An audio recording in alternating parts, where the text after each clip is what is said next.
So today, we're going to dive into a really raw and personal piece of writing.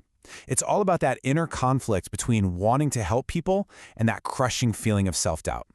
It's a very close look at what happens when your best intentions just feel like they've gone completely wrong. Right from the jump, the piece hits you with this line. It's a real gut punch, isn't it? That feeling that so many of us can probably relate to. You have this deep desire to help, but you're just haunted by this belief that you're only making things worse. And this right here, this is the core conflict we're going to unpack.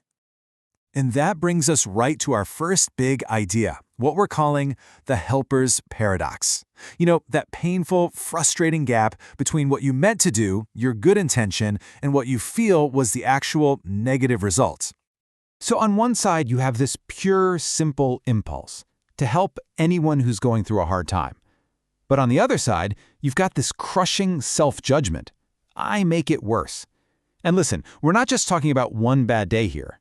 This is about a deeply felt, consistent pattern of what feels like failure. Now, what's really crucial to understand is that this feeling is basically bulletproof to what other people say.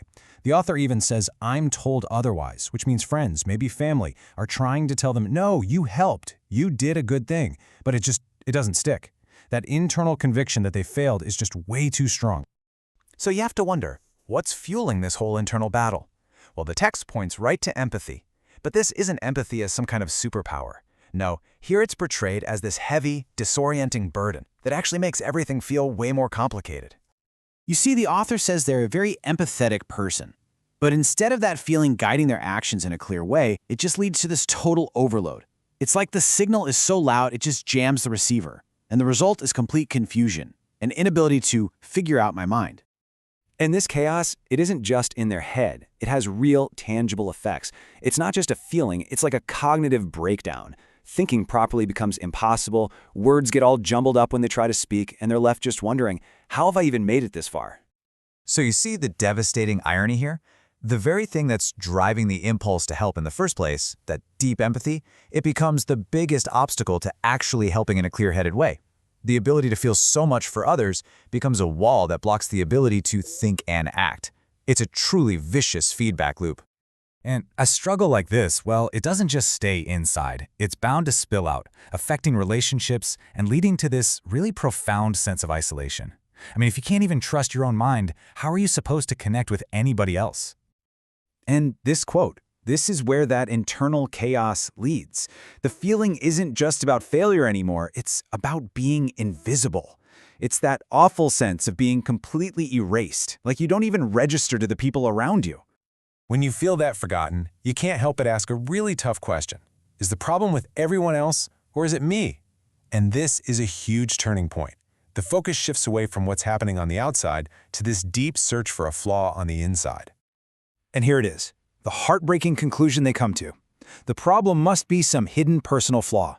Something so deep they can't even see it themselves, but they're absolutely convinced it's obvious to everyone else.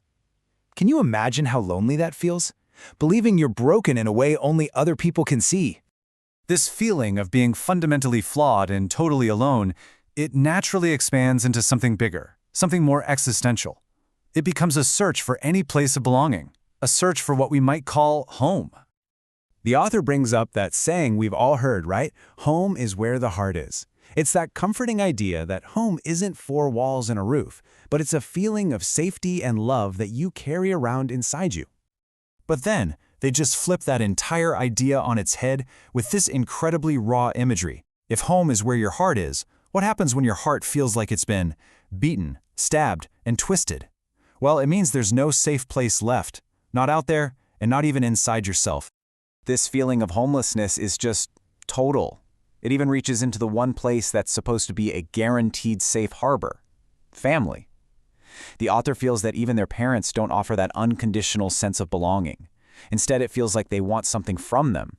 And that just doubles down on that feeling of being an outsider absolutely everywhere. So where does all this lead? The helper's paradox, the empathetic overload, the deep, deep isolation, it all builds toward one final brutal verdict. And it's a verdict delivered by the self. Then you get this moment of intense self-doubt, where they start to question their own reality. Have I been so used to being rejected that it's now the only thing I see? Are my eyes just trained to look for it? It's like they're wondering if their own brain is tricking them, creating this confirmation bias for rejection. The tragic logic of this cycle is laid out so clearly here. Let's walk through it. It starts with a good thing, the impulse to help. But that leads to what feels like a failure to connect. That failure then gets internalized as a deep personal flaw. And that leads to the final awful conclusion.